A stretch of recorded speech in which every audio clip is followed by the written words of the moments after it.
Defense Secretary Jim Mattis expressed optimism Monday about North Korean leader Kim Jong-un's promise to cease testing long-range missiles and nuclear weapons ahead of his expected upcoming summits with the presidents of South Korea and the United States.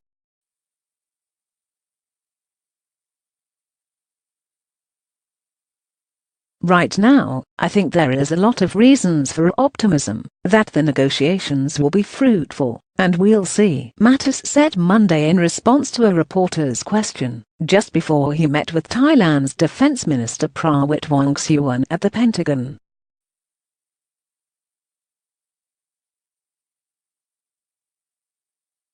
The defense secretary did not further elaborate on the issue. Earlier Monday, Pentagon officials declined to respond to questions about Kim's announcement on April the 20th that he would suspend his nuclear weapons and intercontinental ballistic missile programs to focus on economic development.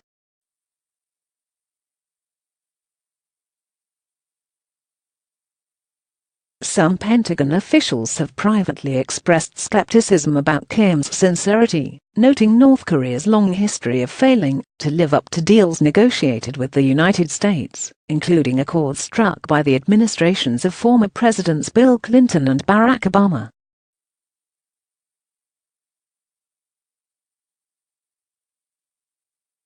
Kim is set to meet Friday with South Korean President Moon Jae-in in the heavily fortified border area between their two countries.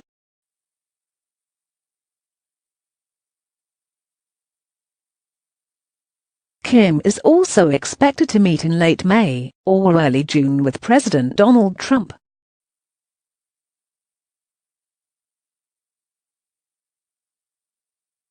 Trump expressed optimism about Kim's announcement via Twitter, noting April 20 progress was being made, and writing Sunday, in a tweet, that also disparaged an NBC News anchor, that we haven't given up anything and they have agreed to denuclearization, so great for world site closure, and no more testing.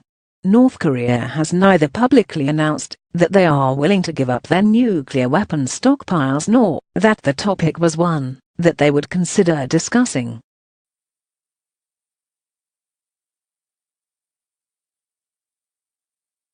South Korean officials have said denuclearization would be discussed when Kim and Moon meet.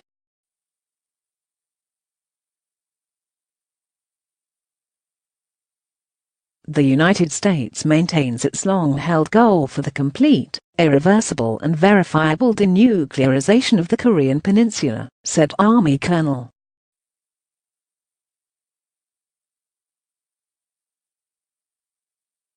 Rob Manning, a Pentagon spokesman. White House Press Secretary Sarah Huckabee Sanders said Monday that the United States was not convinced Kim was ready to part with his weapons programs.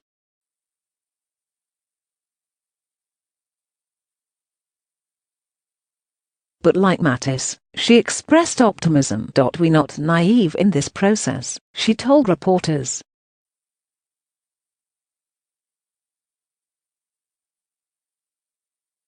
We've seen some steps in the right direction, but we have a long way to go, Sanders said. U.S.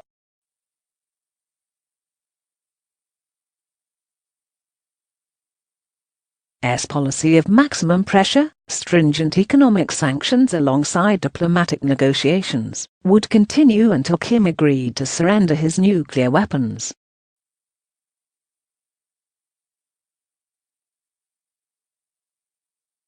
The United States maintains more than 28,000 troops in South Korea, a presence that has remained on the peninsula since the Korean War ended in a ceasefire in 1953.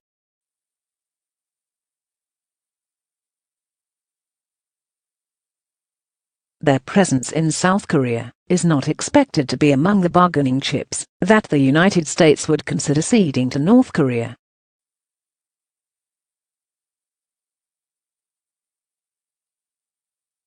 American and South Korean troops regularly conduct joint training, including defensive drills to rehearse the nation's reactions should North Korea attack.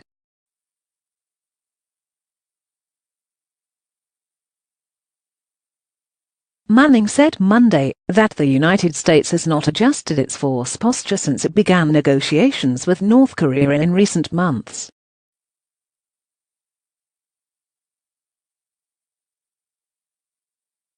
From a military perspective from the Department of Defense, there has been no change in our posture and our determination to be ready to fight tonight, he said.